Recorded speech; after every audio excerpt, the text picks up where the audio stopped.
नमस्कार मित्रांनो. तर आज आपल्या पेरणीक सुरुवात करूची होती, म्हणजेच पेरणीचा तर आज पहिलाच दिवस होता. मग काय सकाळी उठलो आणि आम्ही दोघे बैल घेऊन निघालो डायरेक्ट शेतावर. त्यानंतर तर काय ट्रॅक्टर वगैरे नाहीच आहे.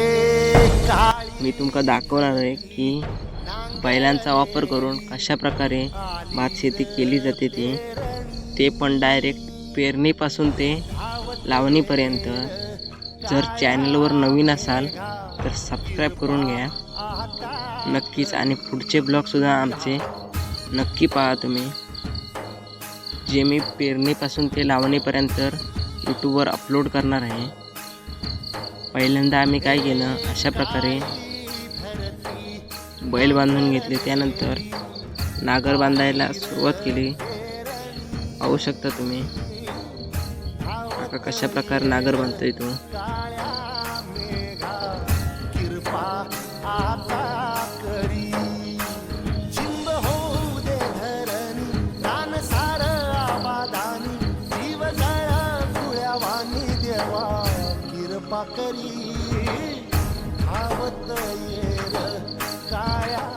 नागर बांधून झाल्यानंतर बैल आम्ही एका साईडला उभे करून ठेवले, आणि ही जे भाजावळ केली जाते पेरणीच्या अगोदर, त्यानंतर हा मसावा असतो तो व्यवस्थित इसकडून घ्यावा लागतो.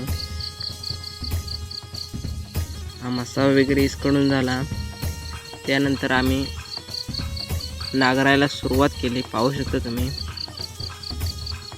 पावसाचं सुद्धा वातावरण खूप होतं.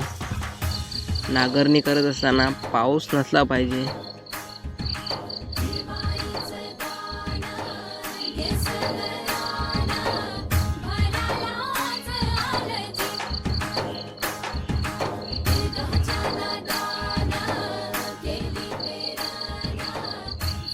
त्यानंतर आपलं नांगरून झाल्यानंतर भात पेरायला सुरुवात केली. पाहू शकता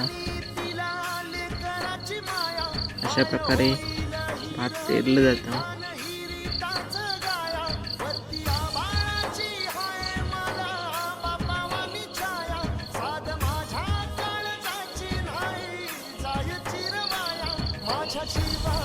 भात पेरून झाल्यानंतर मग काय आपल्याला गुट्टा बांधायचा असतो.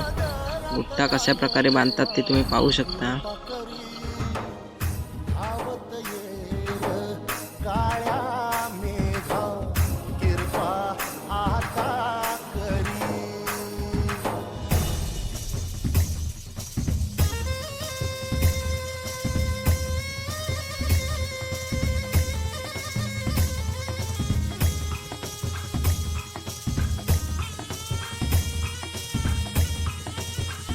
अशा प्रकारे आपला गुट्टा बांधून झालेला आहे.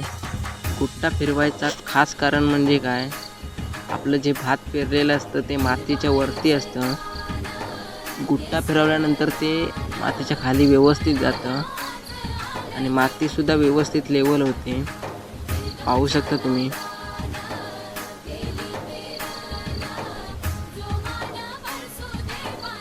आणि गुट्टा फिरवून झाल्यानंतर गुट्ट्याच्या खाली जी माती चिकटलेली असते पाहू शकता, हे अशा प्रकारे कोयत्याचा वापर करून ती माती व्यवस्थित काढली जाते.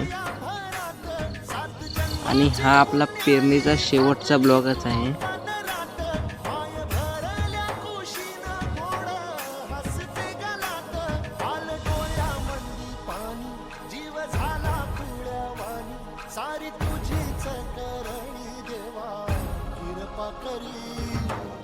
धावत